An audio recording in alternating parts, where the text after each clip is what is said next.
Oila inson hayotidagi eng muhim va bebaho ne'matlardan biridir. Har bir inson uchun oila bu mehr va muhabbat maskani, hayot maktabi, tarbiyaning boshlang'ich bosqichi hisoblanadi. Oila orqali jamiyat mustahkamlanadi, millatning kelajagi shakllanadi. Shuning uchun ham oilani muqaddas dargoh deb aytamiz.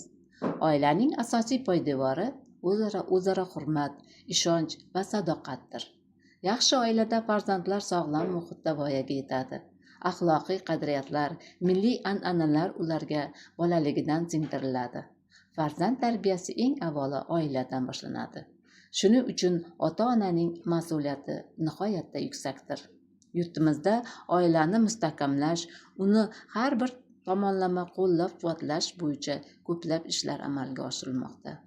Ayniqsa, sog'lom va baxtli oilalarni yaratish, ayollar va yoshlarni qo'llab-quvvatlash, oilaviy qadriyatlarni targ'ib etish davlat siyosatining ustuvor va yo'nalishlaridan biridir. Xulosa qilib aytganda, oila bu har bir inson uchun eng qadrli maskan, hayotdagi tayanch va suyanchidir. Uni asrash, mustahkamlash va qadrlash barchamizning burchimizdir.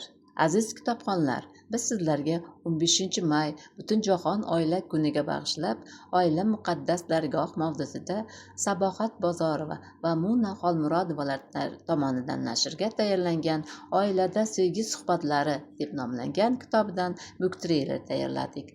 Hayot ichra oila hayotimiz ham o'tib kelmoqda. Uni huzur-halovatli, mazmunli, maroqli o'tkazish har bir ota-onaning orzusi.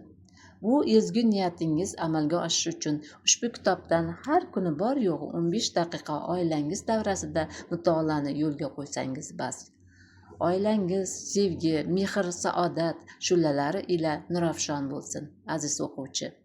Ushbu kitobda sevish, sevilish, oilada ayolning o'rni, farzandlar bilan do'stona munosabat, Luqmoni Hakim o'gitlari, oilada bola tarbiyasi, do'stlik haqida, chiroyli turmush uchun 5 qoidalar haqida, Luqmoni Hakimning o'g'liga 100 o'giti, oila davrasida o'qiladigan o'gitlar va Tohir Malikning o'gitlari haqida so'z boradi.